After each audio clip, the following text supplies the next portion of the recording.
அனைவருக்கும் வணக்கம். இன்னைக்கு நம்ம பதிவில் என்ன பார்க்க போறோம்னா, சிலம்பத்தில் பகுல் சுத்தை எப்படி படைவீச்சில் பயன்படுத்தி திருமண்டியில் உட்காரலாம் அப்படிங்கிறத பார்க்க போறோம். சரிதானா? அதுக்கு நீங்க பகுல் சுத்து, படைவீச்சு, திருமண்டி இந்த மூணையுமே நீங்க பிராக்டிஸ் பண்ணிக்கணும். அது எப்படி நான் உங்களுக்கு ஆல்ரெடி பகுல் சுத்து உங்களுக்கு சொல்லி கொடுத்துருக்கேன். படைவீச்சு எப்படிங்கிறத நான் இப்போ சொல்றேன். அதுக்கடுத்து திருமண்டி எப்படி உட்காரங்கிறத நான் உங்களுக்கு சொல்றேன். சரியா? ஓகேடா? படைவீச்சுக்கு நீ பயன்படுத்துறது தான் முதல்ல சுத்து. நேரம் வச்சுக்கோ. படைவீச்சு நான் ஆல்ரெடி கீழ் வீச்சில் போட்டுட்டியா? வட்டம் போடு, வட்டம் போடு. இது வட்டம், படைவீச்சல் ஒன்று போட்டோமா? ஸ்டாப் பண்ணிக்கோ. இப்போ படைவீச்சு ஸ்ட்ரைட்டாக முன்னாடி போட்டு கழுத்துக்கு. ஓகேண்ணா? இது படைவீச்சல் ரன்னிங்க போட்டோமா? 3 போட்டோமா? 3 ரன்னிங் போட்டோமா? அதாவது 1 2 3. அடுத்து அதே மாதிரி 2 போட்டோம். இது படைவீச்சு. ஓகேவா? அதுக்கடுத்து என்ன பார்க்குறீங்கன்னா திருமண்டி. திருமண்டி எப்படி உட்காரணும்னா, கம்ப ஸ்ட்ரைட்டாக பிடிச்சிருக்கீங்கன்னா திருமண்டி சுற்றி உட்காரும்.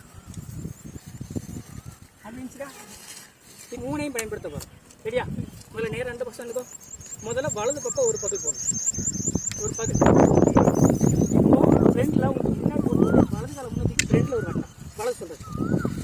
அடுத்து பேக்கில் ஒரு வலது சொல்கிறேன். பின்னாடி ஒரு காலத்துக்கு ஒரு வலது சொல்கிறேன்.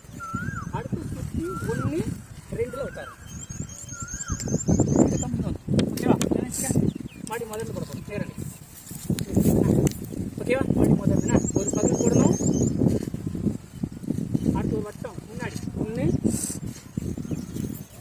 பின்னாடி 2 3 4 கீரை. அவ்வளோதான். ஓகேவா? நேரம் நினைக்கா முழுசா போடுறோமா? முழுசா போடுறோம்.